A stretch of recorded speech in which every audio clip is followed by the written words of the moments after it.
சற்றுமுன் வெளியான வானிலை தகவல். தமிழகத்தில் 14 மாவட்டங்களுக்கு கனமழை பெய்ய வாய்ப்புள்ளதாக வானிலை ஆய்வு மையம் எச்சரிக்கை விடுத்துள்ளது. தமிழகத்தில் கடந்த ஒரு வாரமாகவே பல்வேறு மாவட்டங்களில் மழை பெய்து வருகிறது. குறிப்பாக சென்னையை பொறுத்தவரை தினமும் வானம் மேகமூட்டத்துடன் காணப்பட்டு இரவு நேரங்களில் மழை பெய்து வந்தது. இதனைத் தொடர்ந்து வருகின்ற ஆகஸ்ட் 18ஆம் தேதி வரை தமிழ்நாட்டில் மிதமான மழைக்கு வாய்ப்புள்ளதாக வானிலை ஆய்வு மையம் தெரிவித்துள்ளது. இதனால் பொதுமக்கள் எச்சரிக்கையுடன் வெளியில் செல்ல அறிவுறுத்தப்பட்டுள்ளது. குறிப்பாக தமிழகத்தில் சென்னை, செங்கல்பட்டு, திருவள்ளூர், காஞ்சிபுரம், தேனி, திண்டுக்கல், தென்காசி, விருதுநகர் ஆகிய மாவட்டங்களில் மழைக்கு வாய்ப்பிருப்பதாக தெரிவிக்கப்பட்டுள்ளது.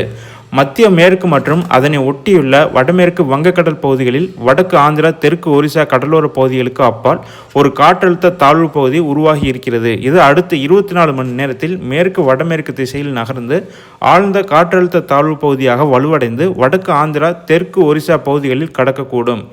தென்னிந்திய பகுதிகளின் மேல் ஒரு வளிமண்டல மேலடுக்கு சுழற்சி நிலவுகிறது. இதன் காரணமாக இன்று தமிழகத்தில் ஓரிரு இடங்களிலும் புதுவை மற்றும் காரைக்கால் பகுதிகளிலும் லேசானது முதல் மிதமான மழை பெய்யக்கூடும்.